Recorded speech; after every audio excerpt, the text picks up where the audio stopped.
Can you imagine one of the biggest companies of your time filing for bankruptcy and closing its door in a matter of days?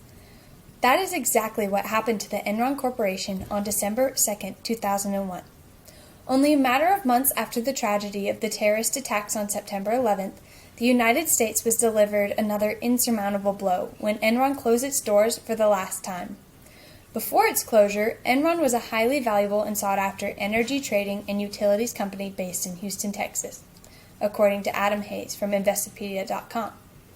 Also from Investopedia.com, Troy Siegel explains that Enron was formed in 1985 following a merger between Houston Natural Gas Company and Omaha-based InterNorth Incorporated, and that Kenneth Lay became the Chief Executive Officer, also known as CEO, of the newly formed company.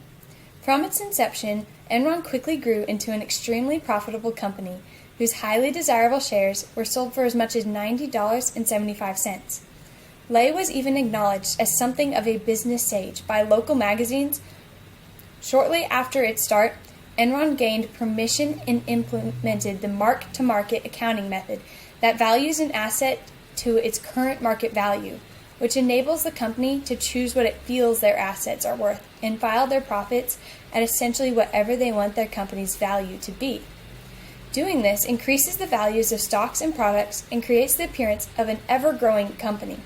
Unfortunately, Enron used the incorporation of this method for their own benefit and used it illegally to lie about their financials in order to hide their crumbling company.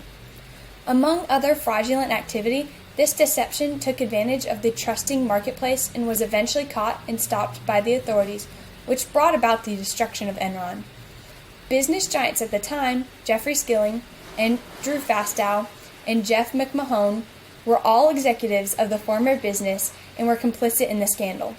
Nearly all former employees were investigated, but only a few were tried in court. Most of the executives there were found guilty of some form of deceit. The most guilty person was Jeffrey Skilling, who was convicted of 19 of the 28 accounts that were pending against him.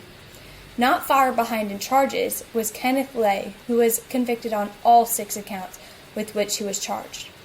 The Enron Corporation sullied the reputations of anyone who ever worked for it.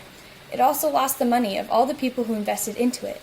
According to Psalms 101:7, "No one who practices deceit shall dwell in my house. No one who utters lies shall continue before my eyes," which proves that God disapproves of these actions and punishes those who commit them. And as Romans 3:23 tells the world, all have sinned and fall short of the glory of God. The leaders appeared to decisively choose to make immoral decisions, all for money, and inevitably paid the price for their deceitfulness. After violating so many moral, ethical, and legal laws, Enron remains a painful place in many former employees' hearts who lost their entire life savings and ruined their reputation from being associated with Enron. Because Enron violated so many guidelines that God and society had set in place, it is understandable that there are still great amounts of animosity toward the company today.